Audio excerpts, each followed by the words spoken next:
Members of the class of 2020, wear sunscreen. If I could offer you only one tip for the future, sunscreen would be it. The long-term benefits of sunscreen have been proven by scientists. Whereas the rest of my advice has no basis more reliable than the meandering experiences of others. I will dispense this advice now. Enjoy the power and beauty of your youth. Oh, never mind. You will not understand the power and beauty of your youth. But trust me, in 20 years, you'll look back at photos of yourself and recall in a way you can't grasp now. How much possibility lay before you. And how fabulous you really are. Don't worry about the future. or worry. But know that worrying is just as effective as trying to solve an algebra equation by chewing bubblegum. The real troubles in your life are apt to be things that never crossed your worried mind. The kind that blindsides you at 4 p.m. On some idle Tuesday. Do one thing every day that scares you. Woo! Learn from your mistakes. Keep working to understand yourself. Don't be reckless with other people's hearts. Don't put up with those who are reckless with yours. Floss. Don't waste your time on jealousy. Sometimes you're ahead, sometimes you're behind. The race is long. And in the end, it's only with yourself. Remember compliments you receive. Forget the insults. If you succeed in doing this, tell me how. Remember those conversations you had in the library. Or in lower. Or at practice. Or at rehearsal. Remember the smiles your classmates gave. Throw away a sense you aren't good enough. Because I want, no I need to tell you. You are Stretch. Don't feel guilty if you don't know what you want to do with your life. Some of the most interesting 40-year-olds still don't. Get plenty of calcium. Be kind to your knees. Maybe you'll marry. Maybe you won't. Maybe you'll have kids. Maybe you won't. Maybe you'll divorce at 40. Maybe you'll do the Millie Rock on your 75th wedding anniversary. Whatever you do. Don't congratulate yourself too much. Or berate yourself either. Your choices are half chance. So are everybody else's. Enjoy your body. Use it every way you can. Don't be afraid of it or what other people think of it. It's the greatest instrument you'll ever own. Dance! Even if you have nowhere else to do it but your own living room. Read the directions even if you don't follow them. Friends and classmates. Together, we'll make it through. Someday, the Spirit will take you and guide you there. From a landmark election year to a global pandemic. You've been unflappable. And made it through a generation-defining 4 years. I know you've been hurting. But I've been waiting to be there for you. And I'll be there. Just helping you out whenever I can. Get to know your parents. You may one day soon live very far from them. Be nice to your siblings. They're the best link to your past. And then the people most likely to stick with you in the future. Understand that friends come and go. Except the precious few who should hold on. Work hard to bridge the gaps in geography and lifestyle. The older you get, the more you need the people you knew when you were young. Travel. Accept certain inalienable truths. Prices will rise, politicians will philander. You too will get old. Be careful whose advice you take. But be patient with those who supply it. Advice is a form of nostalgia. Dispensing it is a way of fishing the past from the disposal. Wiping it off and painting over the ugly parts. Then, recycling it for more than it's worth. Trust me on the sunscreen. Friends and classmates. Together we'll make it through. Someday Spirit will take you and guide you there. From a landmark election year To a global pandemic. You've been unflappable. And made it through a generation-defining 4 years. I know you've been hurting, but I've been waiting to be there for you. And I'll be there just helping you out whenever I can.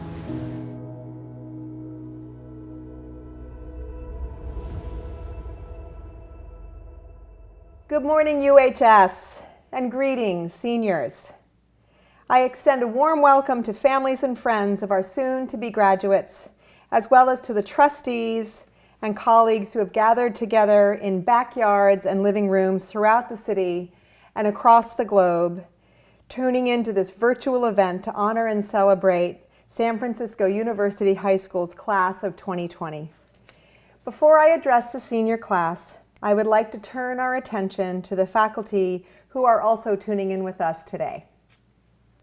Seniors, these people, many of whom are in this opening day picture, individually and collectively, have inspired you to be courageous, independent, and discerning thinkers, as well as creative and analytical writers, artists, debaters, builders, disruptors, translators, activists, decoders, and problem solvers.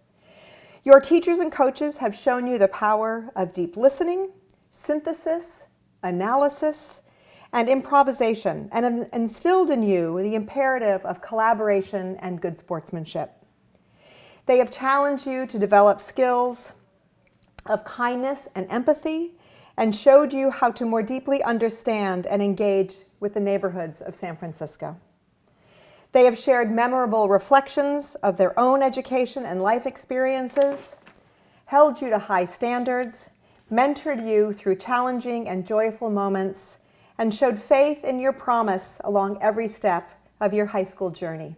This spring, your teachers and those who support them displayed a level of commitment and loyalty that I would like us all to recognize. Pivoting to teaching remotely and working hard to maintain connections to each of their students, while they were actively caring for and teaching their own children, running households with mounting complexities, and managing their own worries about the world, is nothing short of miraculous. Please join me in thanking this outstanding group of talented, dedicated, loving, and creative educators. I'd also like to take a moment to thank the parents and guardians with us today. Now, more than ever, your partnership with the faculty and staff in nurturing our seniors has never been more evident and important. In this strange context, we've all had a little bit of a better view into our worlds of home and school and work. We are grateful for all the ways you supported this UHS team with your kind gifts and words of encouragement. It indeed takes a village, even more so now that we're apart, and we thank you for your solidarity and partnership. In June of 2012, English teacher David McCullough Jr. delivered a commencement speech at Wellesley High School in Massachusetts. His speech was one of the most rewatched, reposted events of the graduation season that year. After the usual openers, much like the ones that I have just shared, he said, quote, "Whether male and female, tall or short, scholar or slacker, spray-tan prom queen or intergalactic Xbox assassin, each of you is dressed, you'll notice, exactly the same. And your diploma, but for your name, is also exactly the same. And this is as it should be, because none of you is special." I appreciated then, as I do now, the words of Mr. McCullough, who continued to support his point as he wended his way through his 2012 speech to the graduates. He wants students, as all educators do, to think about why they do what they do, to explore new interests without concern about the material reward, to keep themselves in the moment, and to have confidence that life will unfold in front of them. That's essentially the gist of the transformational versus transactional message that we have been impressing upon you since your arrival at UHS. However, I'm a little uneasy about his characterization of special. Certainly, if it's meant to be better, greater, over and above, I agree with McCullough. But distinctive, wholehearted, remarkable, joyful? Well, Mr. McCullough, not so fast. Less than a year after McCullough's speech, I was touring the UHS campus as a head of school candidate on a quiet Sunday afternoon. Led by the director of admissions and chair of the board, our walk snaked through the JSL. We peeked at a few nameless classrooms in Upper, continued with a stroll across the courtyard, including a stop in the library to see the beautiful view of San Francisco. We descended through a dark stairwell out into the student center, and we then took more stairs down to an impressive but empty theater. Next, after a Lisa-free walk across our crosswalk, we ducked down to the sub-level math and science classrooms, took 2 flights up to the Devil Dome, hung a left turn on Lion Street, crossed carefully at Clay, and turned into south to marvel at the penthouse ceramic studio and the light-filled languages office, making our final stop the Summer Bridge office, where now the UHS U-Lab resides.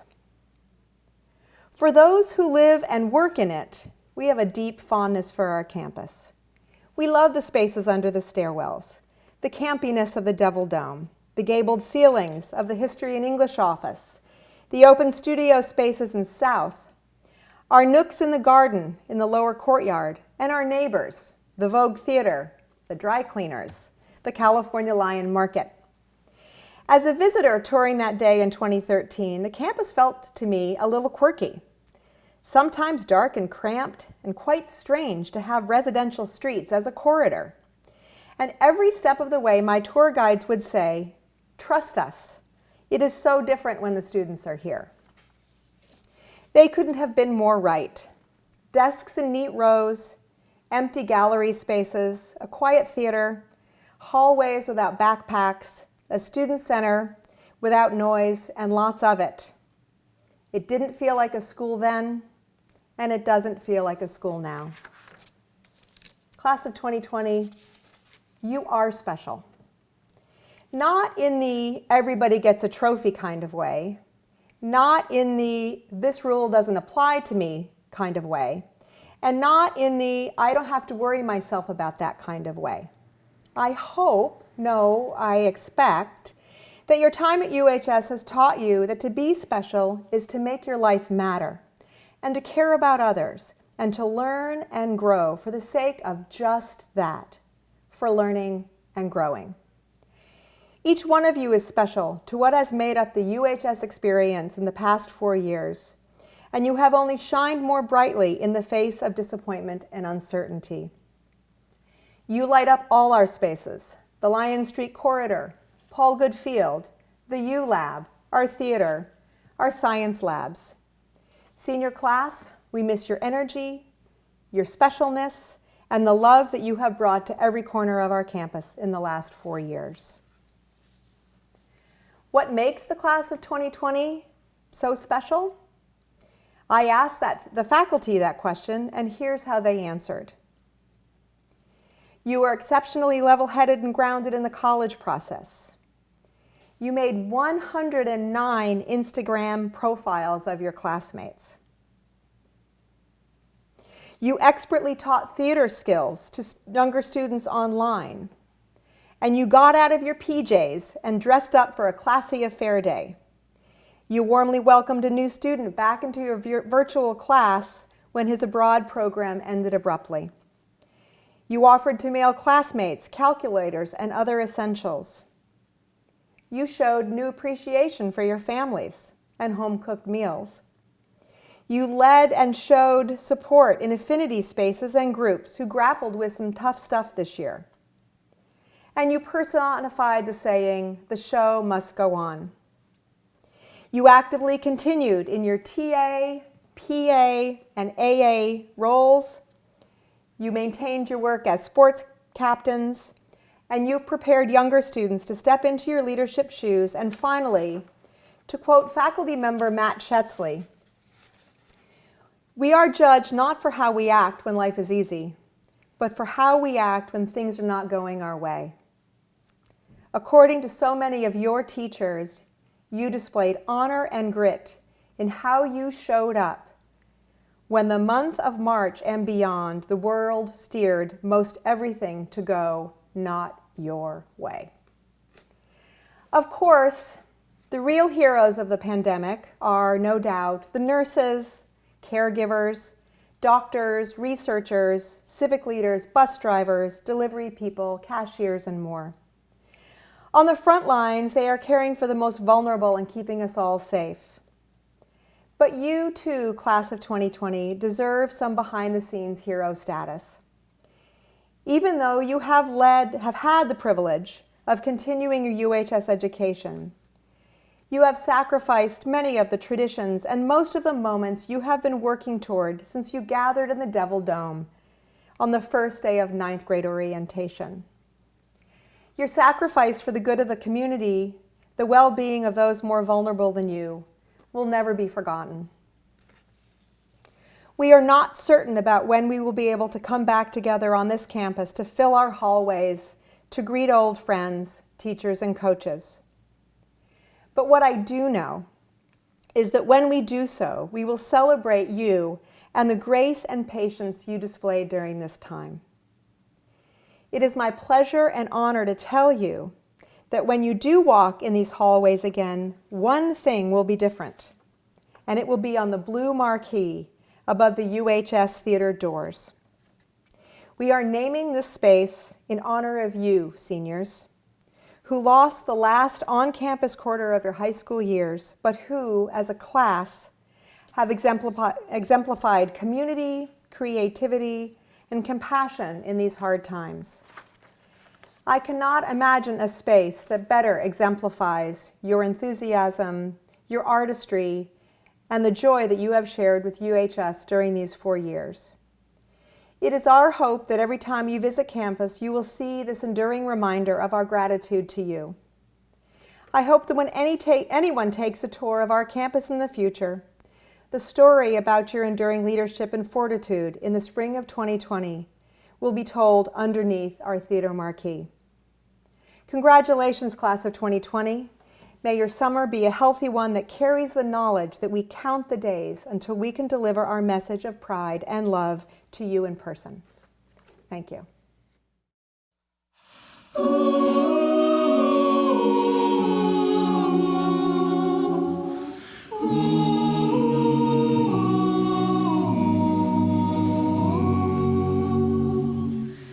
Tell me where is the road I can call my own, that I left, that I lost so long ago.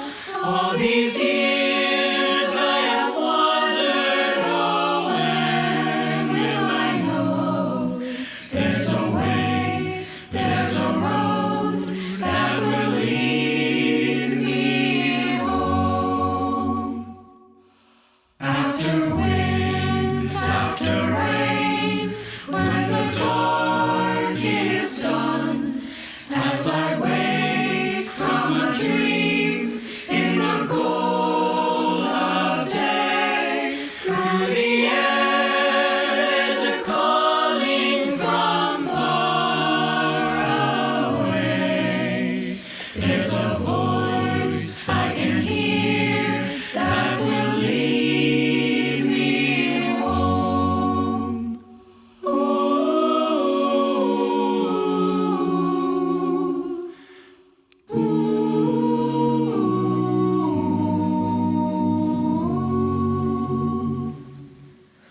Rise up, follow me, come away is the call, with a love in your heart as the only song. There is no such beauty as where you belong.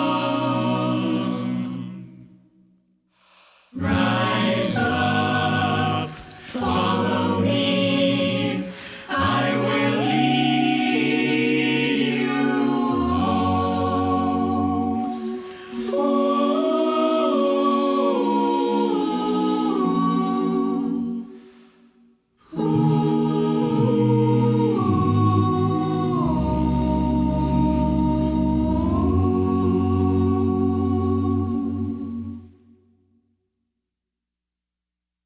Hey guys, this is Tyler Beatty with the San Francisco Giants. Just reaching out to say a couple things to you guys. First and foremost, hoping that all of you are doing well, staying safe and staying healthy during this times, both you and your families.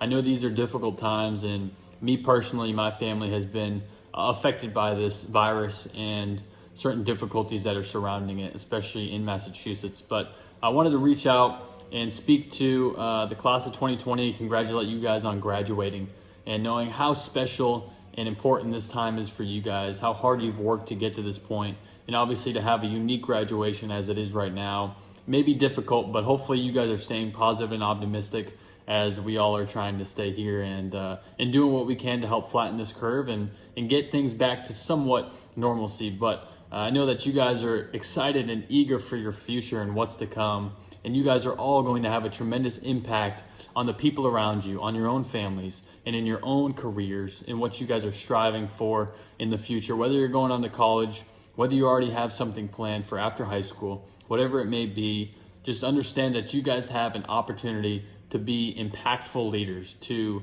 make the culture that you guys are surrounded in even better by the way that you guys elevate yourselves, by your attention to details, by the work ethics that you guys have day in and day out. And so I would just challenge and encourage you guys to stick to what's important to you guys and to keep pressing forward. Good luck. Congratulations to you, Red Devils, and I'll talk to you soon. Congratulations, class of 2020. What an incredible milestone you all have reached and conquered. Kudos to you all. My name is Jessica Bejarano, instructor of chamber orchestra and 12th grade mentor to a group of uniquely awesome seniors. Today, I have the honor of introducing to you one of your class speakers, one of my mentees, Devin Paul. Devin has been an incredible student, an incredible friend to his peers, and an awesome mentee. As a freshman and sophomore, he was able to establish an organic connection with his fellow classmates by being trusted and voted in as student council representative. As a junior and senior, Devin served as a peer advisor. In addition, Devin was also the host of GOTV, Get Out the Vote, where he encouraged not only his fellow peers, but also faculty to get involved in phone banking and utilize our voice for the greater good. When he would send out these emails to invite the community to participate, he would sign it by stating this: "Enjoy participating in your democracy. Devin Paul 2020. Devin, in all his extra spare time, also found the time and energy to serve as one of 3 editors-in-chief for the Devil's Advocate. In all of his 4 years at UHS, Devin was always finding ways to represent and serve his fellow peers and community, always thinking of others before himself and ready to help those in need. But his caring and activism did not start and end inside the UHS community.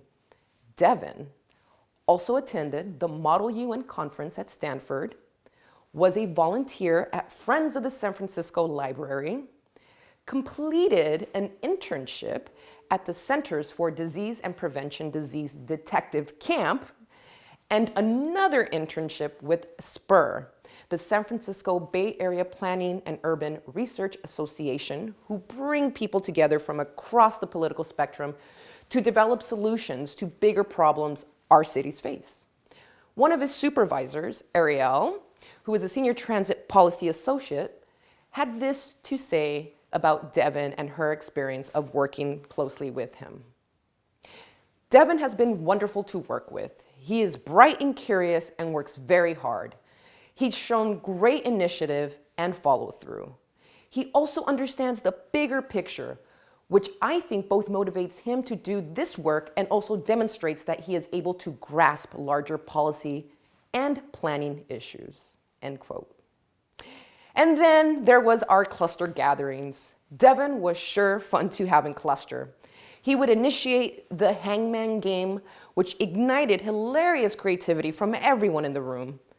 These are some of the words that his fellow cluster mates used to describe him: sophisticated, inspiring, cool, great at bringing in cluster snack, a doer, thoughtful, activist, inspirer of hangman realness, and a great sense of humor. One fellow cluster peer mate shared with me the memory of when Devin sang Fergalicious outside a club in Switzerland. Go Devin. Over the past 4 years, it was pretty cool to randomly have Devin's instructors stop me in passing to let me know how wonderful Devin is and how incredibly well he does in their academic classes. One specific instructor, Gail Jesse, shared with me the following about Devin. Devin is like a creative work of art in this regard.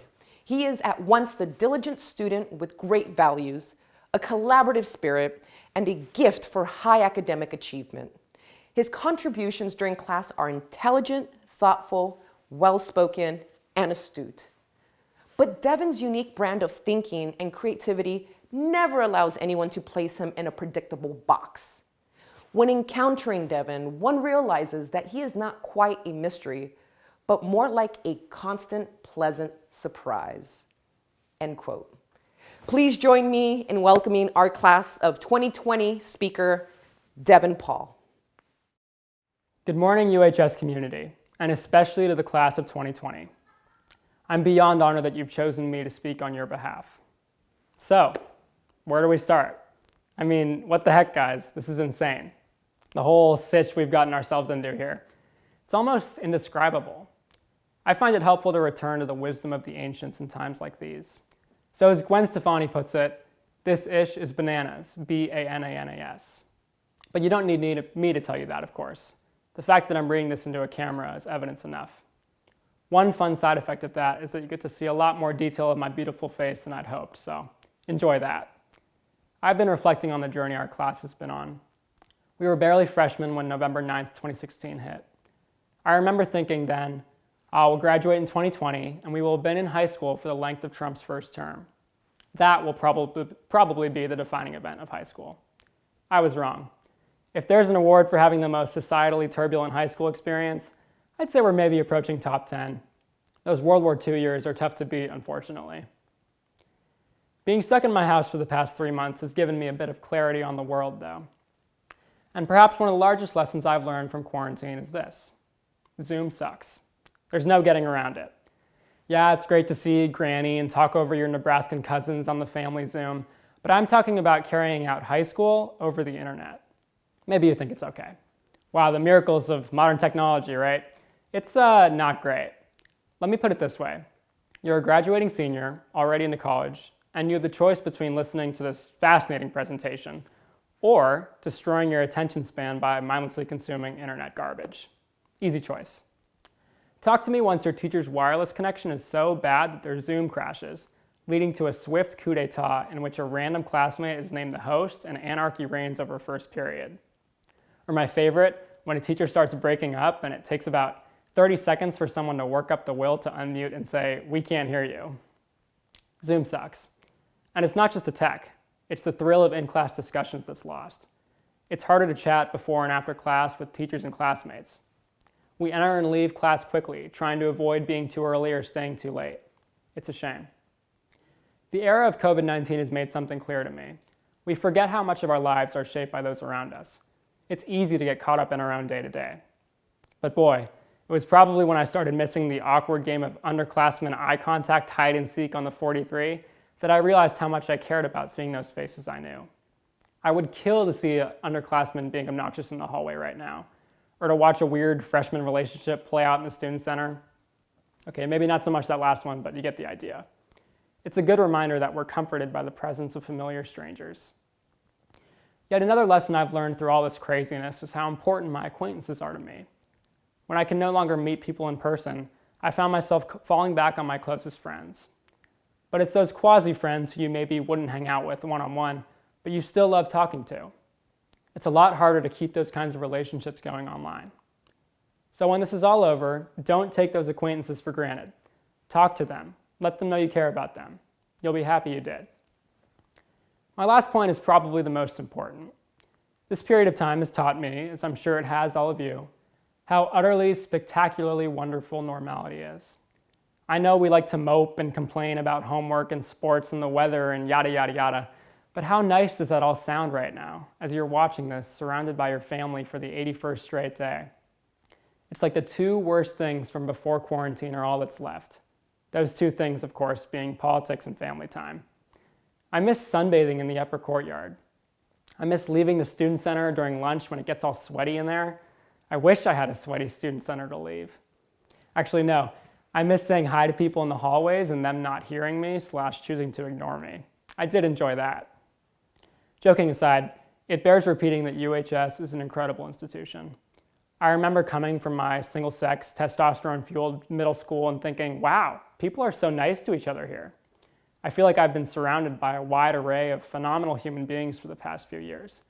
And I mean that for faculty as well. I'm not best friends with everyone in the grade, of course, but I've always cherished the feeling of attending a school where, every day, Most everyone who steps through those doors really wants to be there. I think this episode of Distance has made that clear. We liked being at school, even if some parts of it were tough. For me, nothing says UHS like the week or two between the release of course request forms and when they're due. It's like the normally boring, quiet denizens of the school have suddenly all chugged Red Bulls. People are abuzz. People are excited about new classes. You have to be careful in those stairwells on the Friday they're due. You might get run over by someone sprinting to get signatures from their mentor, then south, then upper, in 5 minutes. That time is always when I've been reminded that, dang, these kids like to learn.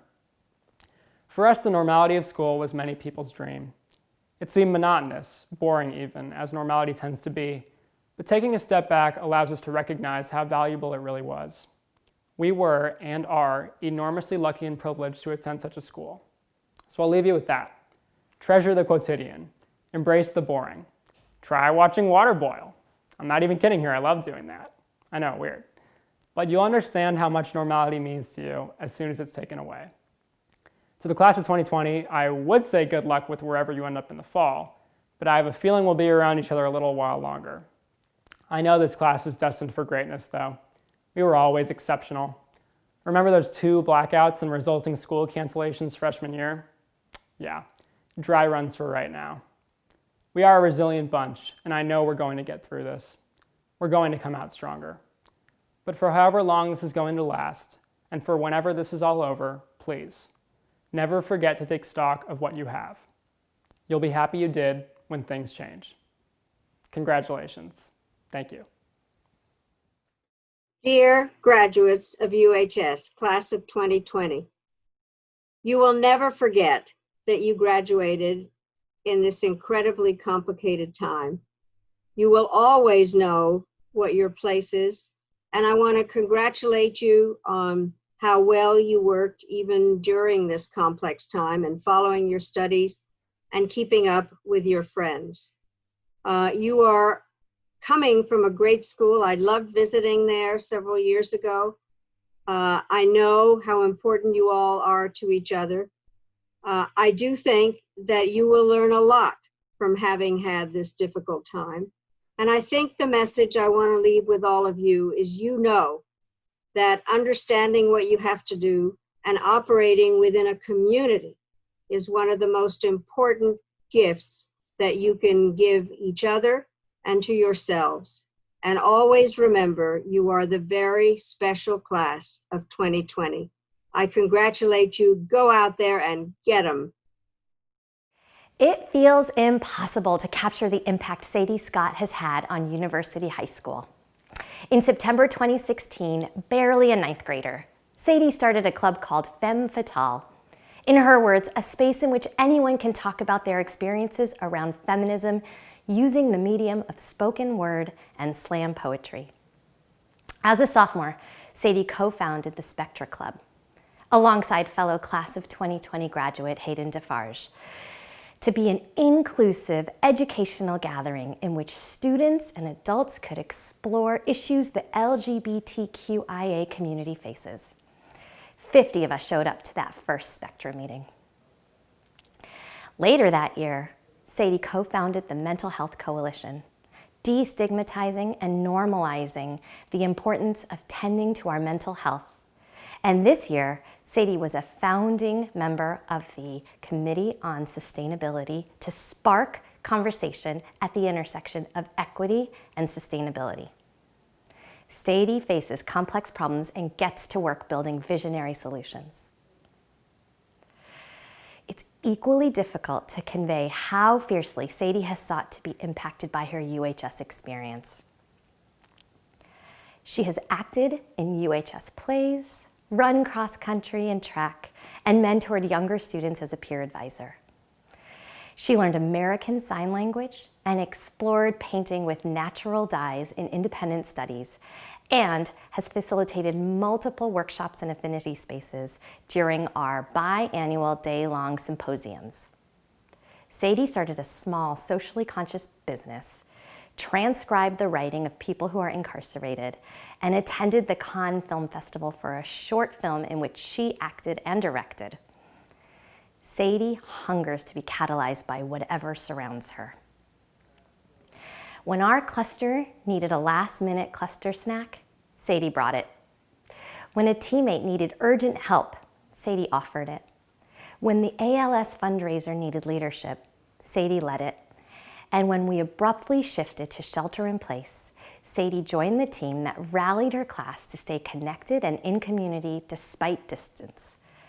Sadie recognizes her responsibility in the world and rises to meet it. It's no secret that the class of 2020's high school experience was bookended by a consequential presidential election and a devastating pandemic. These are hard days and there are few clear answers.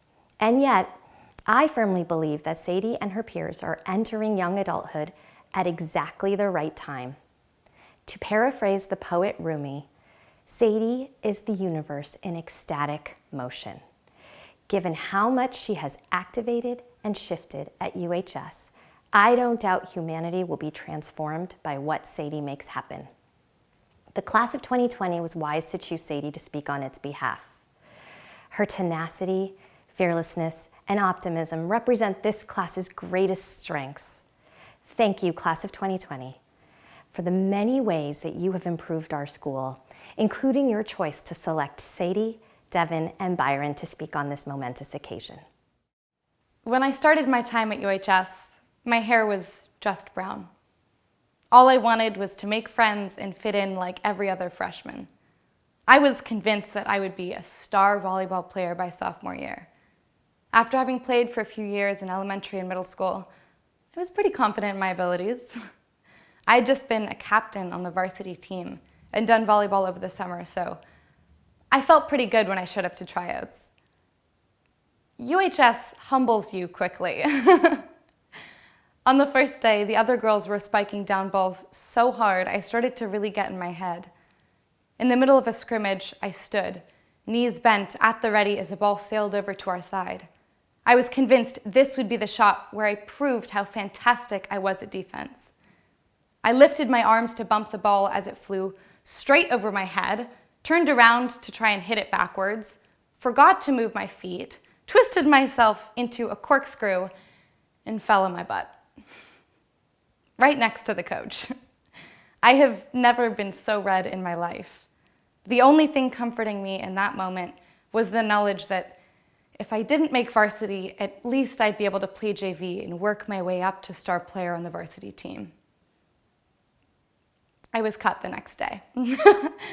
But I was encouraged to keep trying as an athlete.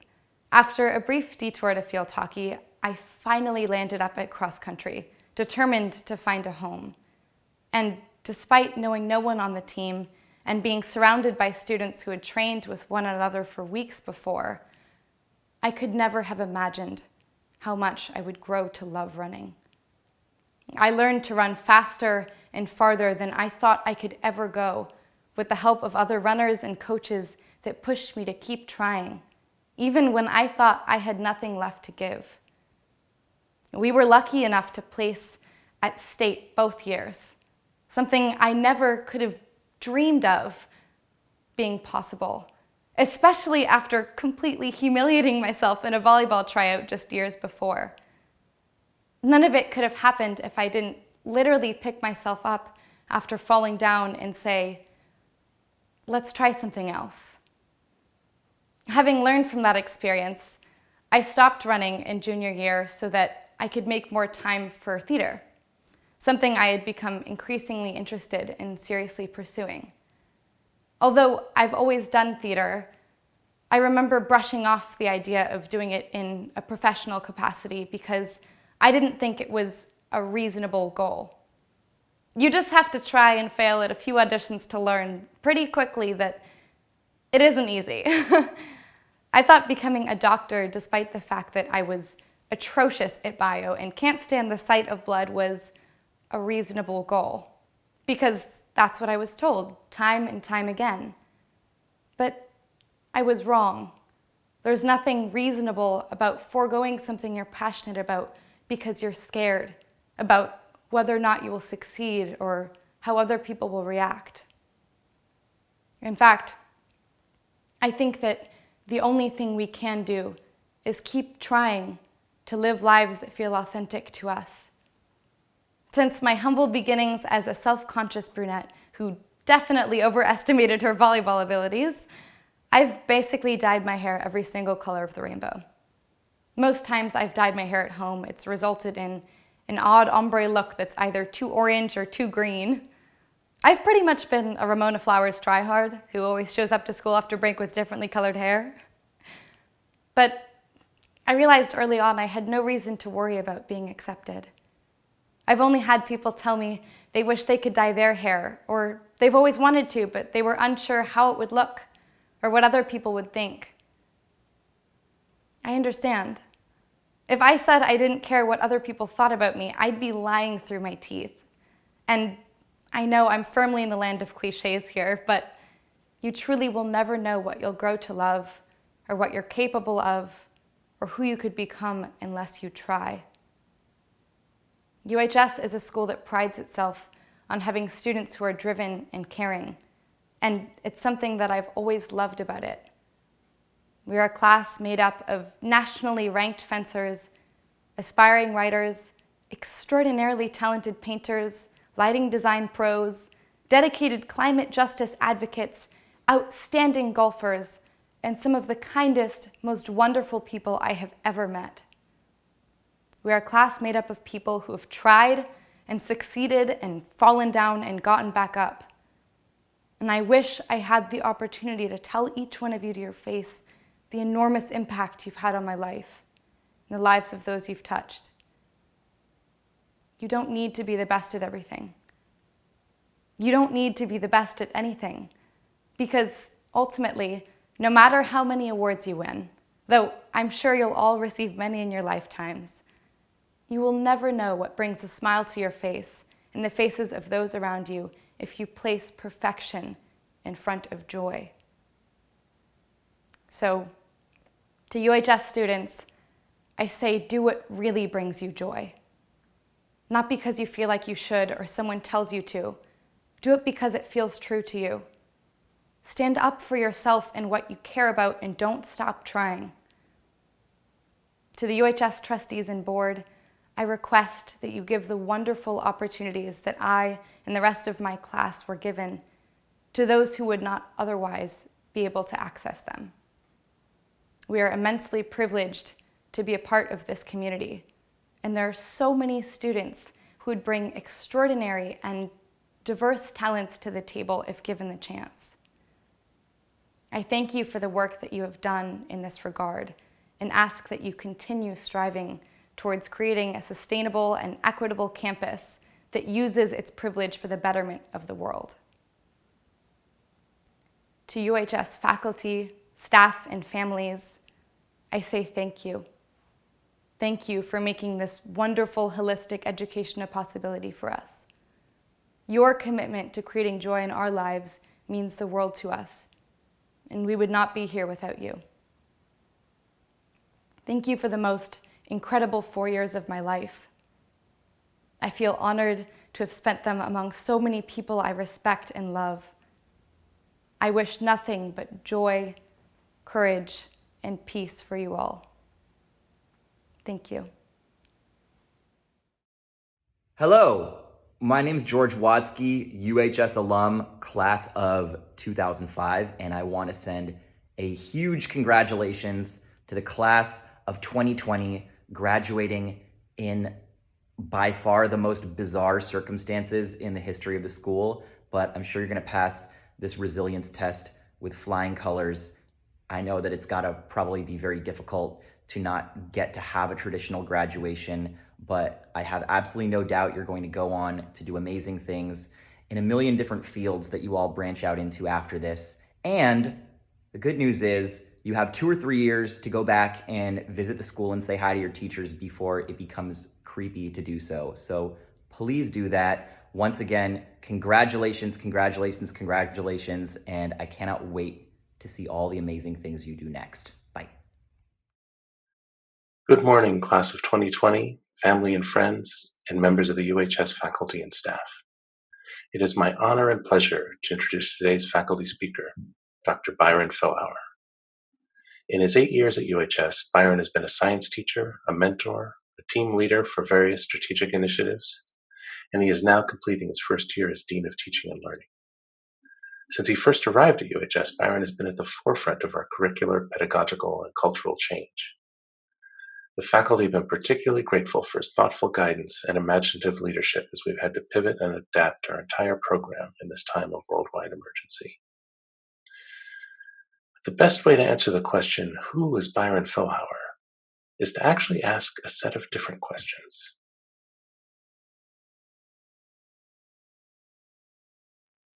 From his students, you will learn that Byron is a beloved teacher who is engaging, fun, and deeply committed to their success and growth.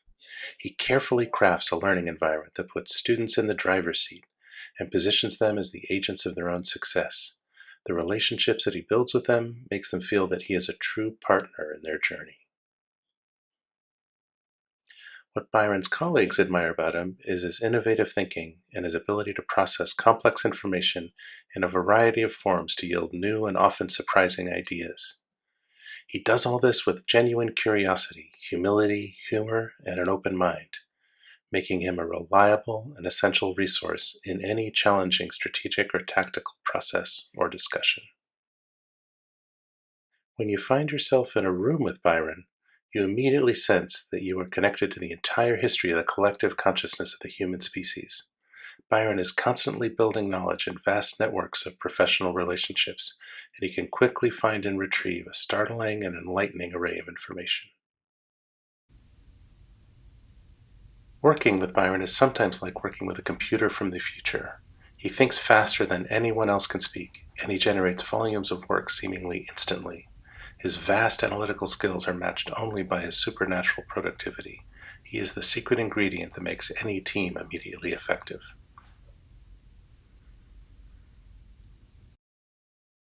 What drives Byron's cheerful, thoughtful, and energetic effort? He has a profound sense of the potential of the students and colleagues he works with, and he believes that his role is to help each of us become the best version of ourselves. He wants his students to be equipped to navigate an increasingly complex world with confidence, skill, and agency. Byron is deeply sensitive to the inner lives of those around him, and he's adept at creating an environment in which each individual can talk freely about their own successes and failures, and then grow from those experiences. And he models this for us openly and frequently. Byron beautifully embodies all of the core values of San Francisco University High School. Please welcome Dr. Byron Fillhauer to your screen. Students of the class of 2020, parents and families and caregivers, esteemed colleagues and coworkers, I offer my sincere congratulations to our graduates today. I regret that I can't offer these in person and that so many aspects of your final months of schooling were so fraught. I know many of us wake up with a pit in our stomach or have trouble finding motivation as we process primary and secondary trauma in this historic event. None of this takes away from my profound respect for the accomplishment you've made. I know how hard each one of you has worked. I know how many hours you've spent on an educational journey of value to you and to the world around you. And I know how much love and sweat and frustration, how much of your whole person you have invested in this school and the relationships you have here. I've seen you do this work. As a science teacher, I've seen you grapple with a new curriculum with hard work and good cheer. Some years ago, our graduation speaker took the time to offer every graduating senior a gift, a task for them to complete. Now that took a long time. I'm not going to do that, don't worry. But I understand her impulse. How else can I convey that I've seen each of you? I've witnessed your extraordinary efforts to find your way in this world. Unfortunately, our educational system is riddled through with the ranking and comparing and sorting of students and their work. Did you get the highest grade? Did you do better on this test than on that test? None of this has much to do with learning. After all, we bring students together who have already demonstrated that they are highly motivated to learn. And so I relish any chance I get as the Dean of Teaching and Learning to talk about something that isn't related to ranking and sorting people. Graduation is one of those times. There is just one grade, one score, and it's simply UHS graduate. Everybody gets the same score. And that's enough. It means a ton. You, each of you, worked way harder than I worked in high school. You learned things I didn't begin to learn until college or later. You might feel like you never had a choice about it, that there was a certain inevitability to your graduation. But that's a bubble effect. Viewed with some distance, it's one of life's most important accomplishments. So what's next? For many of you, it's a continuation of your liberal arts education. The term liberal arts often refers immediately and narrowly to study of the humanities, the arts, and the natural and social sciences. But we can expand the scope of that term to speak more to an educational philosophy. This type of education will equip you, sure, with a set of nuts and bolts skills and a passion to understand the world better. This philosophy also is designed to produce responsible citizens, to promote humane values, and to hold on to debate, dialogue, and democratic participation as the moral alternative to violence and war. So you might not have known in 8th grade that you were signing on for that type of education, but you did. And you're old enough now to know that your choice to pursue a liberal arts education is in fact a choice to embrace humanity in all of its faults and wonder. Many of you were in the womb when airplanes struck the Twin Towers in New York City. You might remember images from Hurricane Katrina or the Iraq War from when you were in preschool.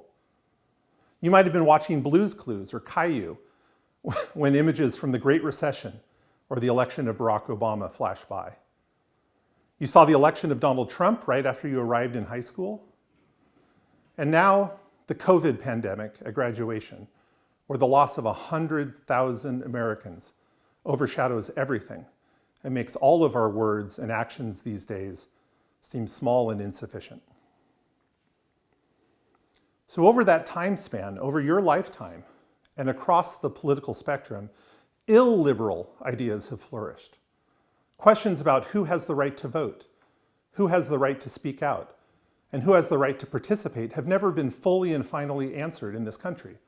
And increasingly, these questions generate responses that shrink and restrict dialogue rather than expand it. And I want to be clear, this isn't a left-right thing.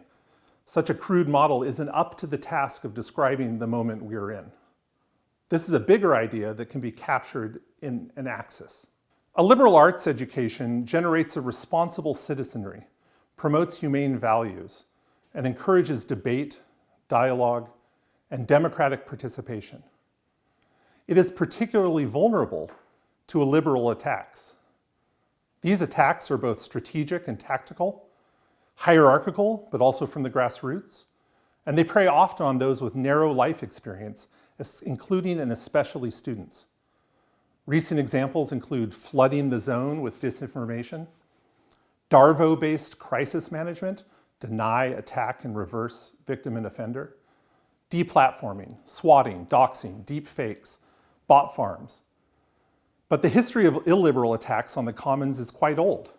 Voter suppression techniques, literacy tests, political machines, organized crime, genocide, war, and ongoing inequities around race, gender, sexual orientation, income, and social class. Democracy is another liberal project under threat. I urge everyone to read Hungarian Prime Minister Viktor Orbán's speech in 2014 when he pledged to construct in Hungary an illiberal or national state.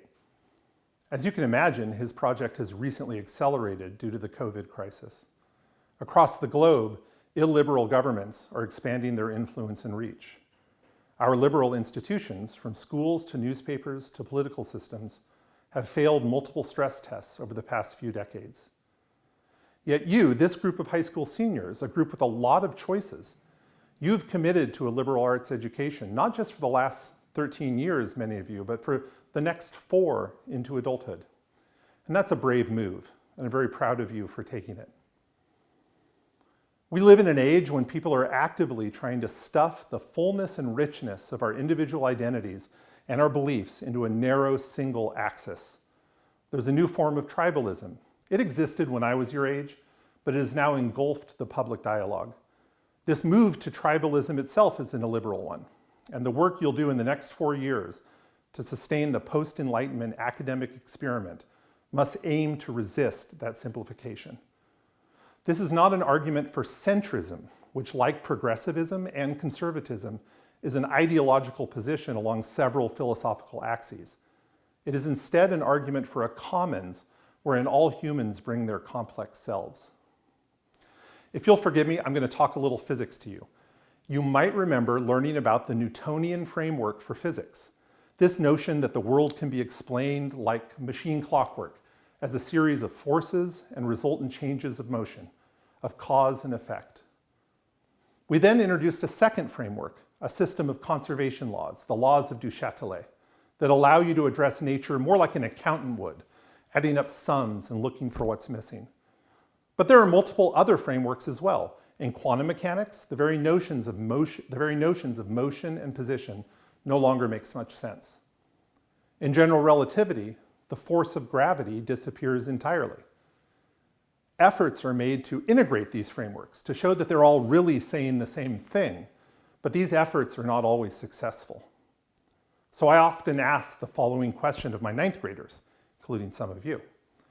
If we were to find an advanced alien population on another world, and against all odds find a way to communicate with them, do you think they'd have a concept of momentum, of force, of mass?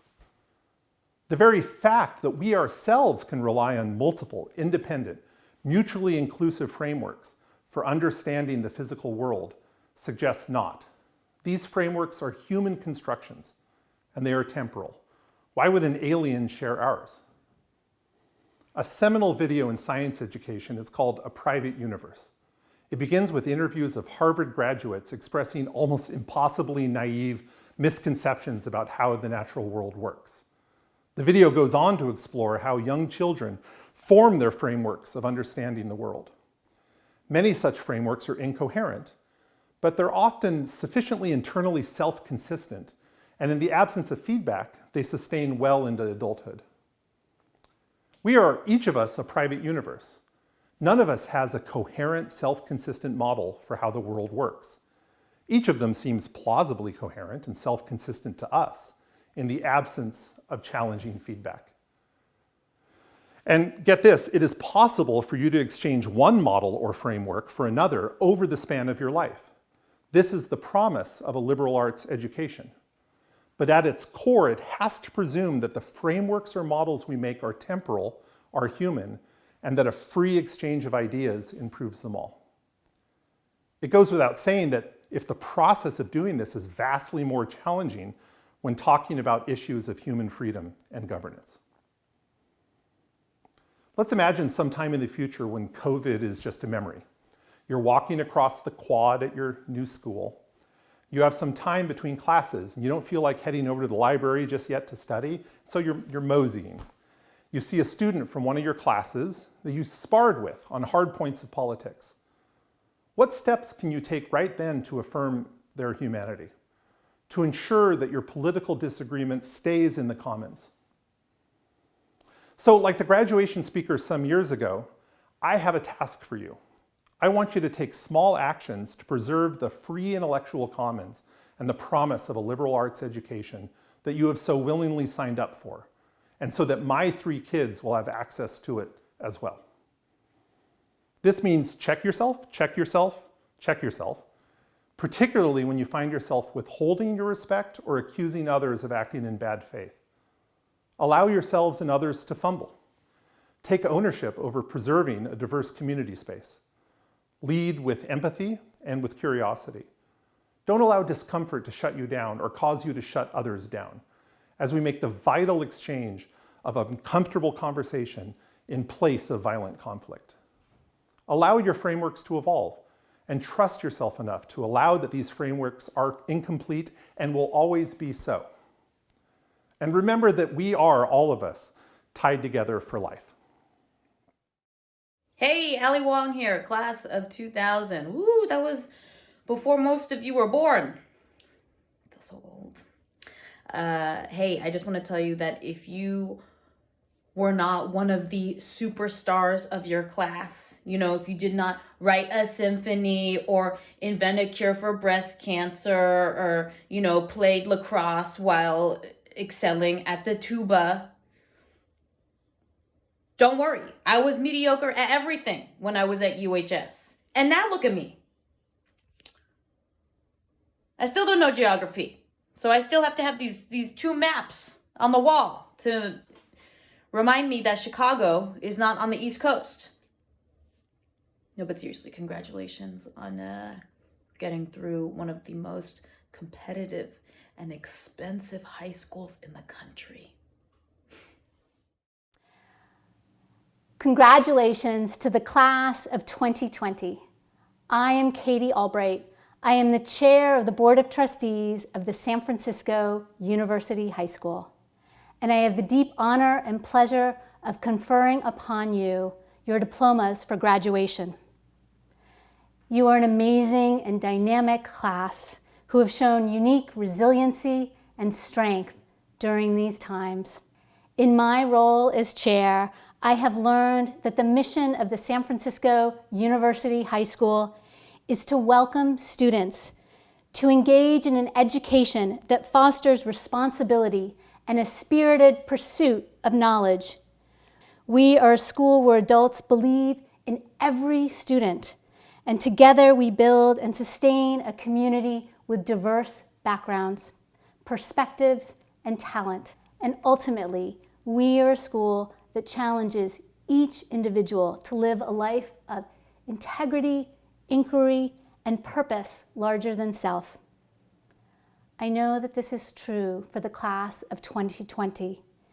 You have individually and collectively taken responsibility to live your life with integrity, inquiry, and purpose larger than self.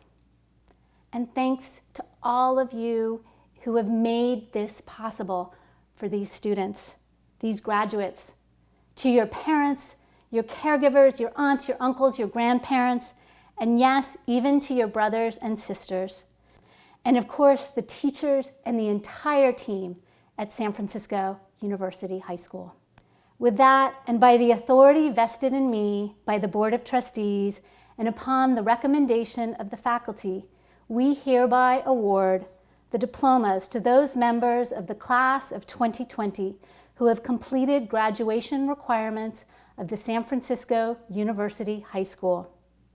Congratulations to you all, and deep gratitude and luck as you move forward in your life. We need your innovation, your wisdom, your strength, your curiosity as we go forward together. Thank you. Congratulations to the class of 2020. Aidan Boyle. Alexa Morgane Fisher. Anna Celeste Babauta Raudebush. Andrew Lee Hung Cheng. Anna Gabrielle Perlman. Arden Pence Hagen. Robert Augustus Burnett. Ava Jolie Perryman. Benjamin Rand Hunt. Benjamin Gray Tripp. Braden Alexander Wong. Cameron Ason. Carlos D. Jaramillo. Catherine Noel Kawaja. Catherine Jeanette Coe. Charles Callahan Kennedy. Christian Quest Heng. Christina Jialing Z. Clara J. Chung. Claudia Margita Bruce. Clay August Mills. Dante Tomas McDermott Catena.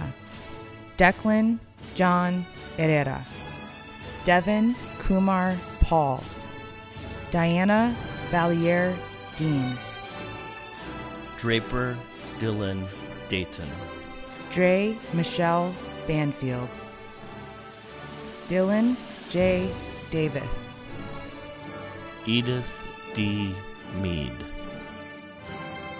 Elise Kristen Dickinson. Ella Samantha Tang. Eloise Perry Burtis. Emily Nian Shui Lai. Emma Sydney Shui Chinhong. Ethan Duong Jun Schwartz. Eva Marie Kruger. Eve Lillian Leupold. Ever A. Marinelli. Finn A. Martin. Gabriella Grace Horde. Gavin Q.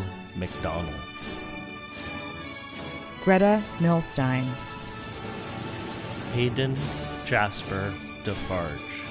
Hector Jr. Castro Noguez. Henry James Kalshed. Isabella Rose Forsythe. Isabel Earhart. Jack Lewis Edwards. Jacob Sachs McGregor. Jada Quinn Northover.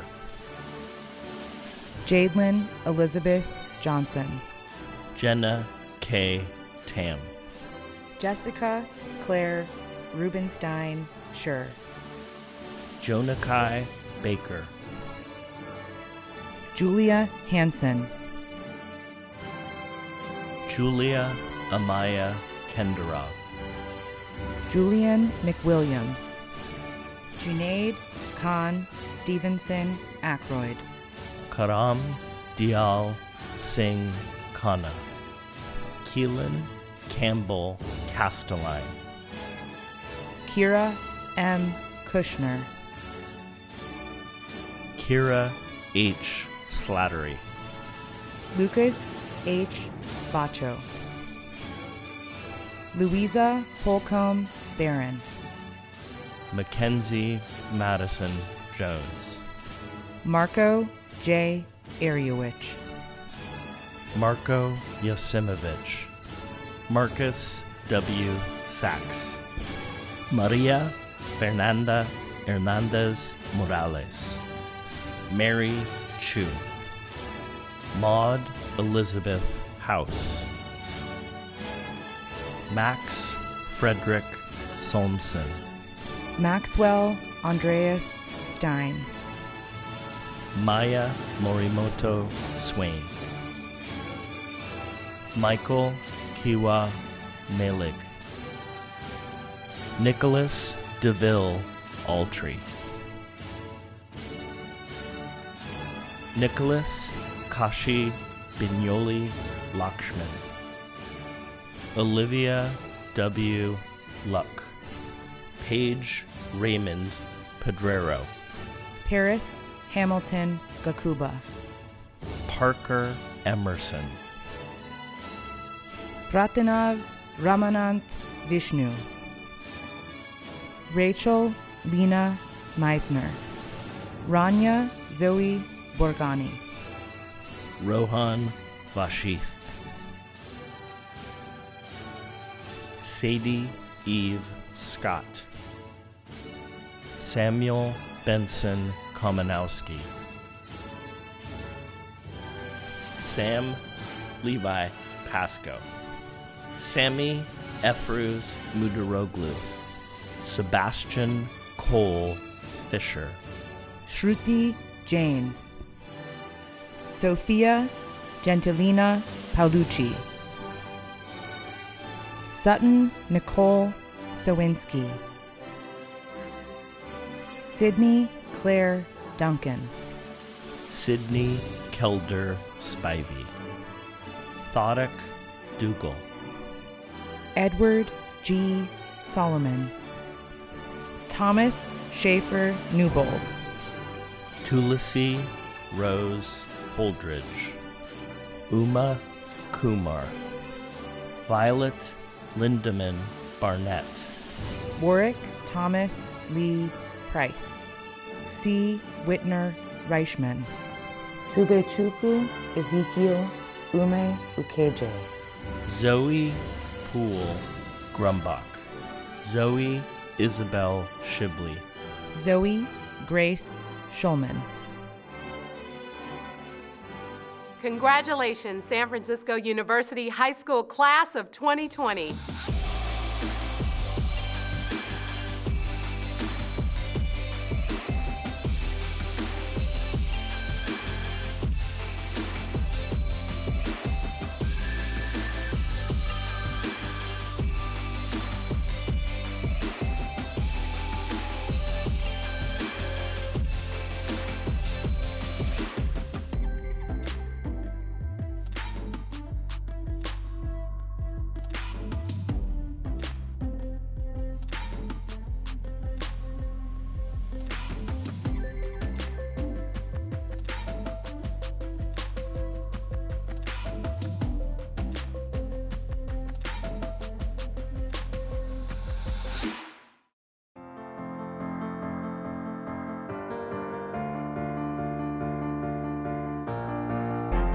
This could be the moment we've been waiting for, the chance to feel alive.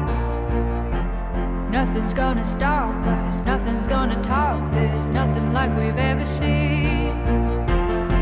And I raise my hands to the sky, what a feeling. 'Cause I feel like dancing high, got a feeling. Time to feel it. This is where it all begins.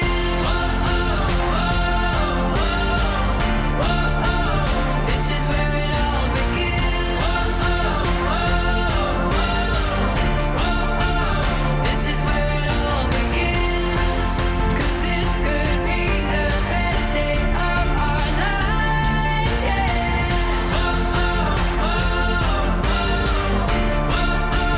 This is where it all begins.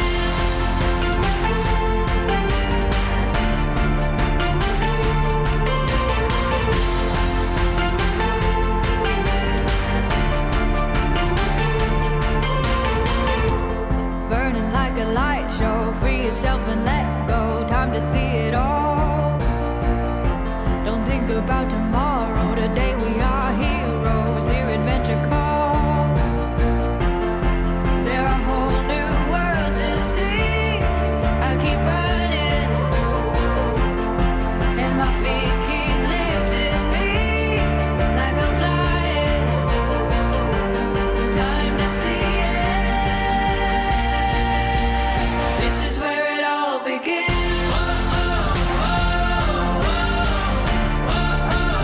This is where it all begins. This is where it all begins. 'Cause this could be the best day of our lives, yeah.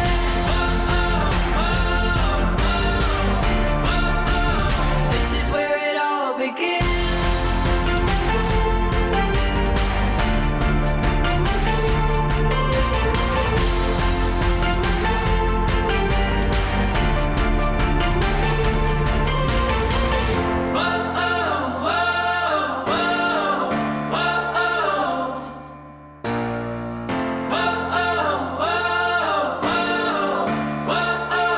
This is where it all begins.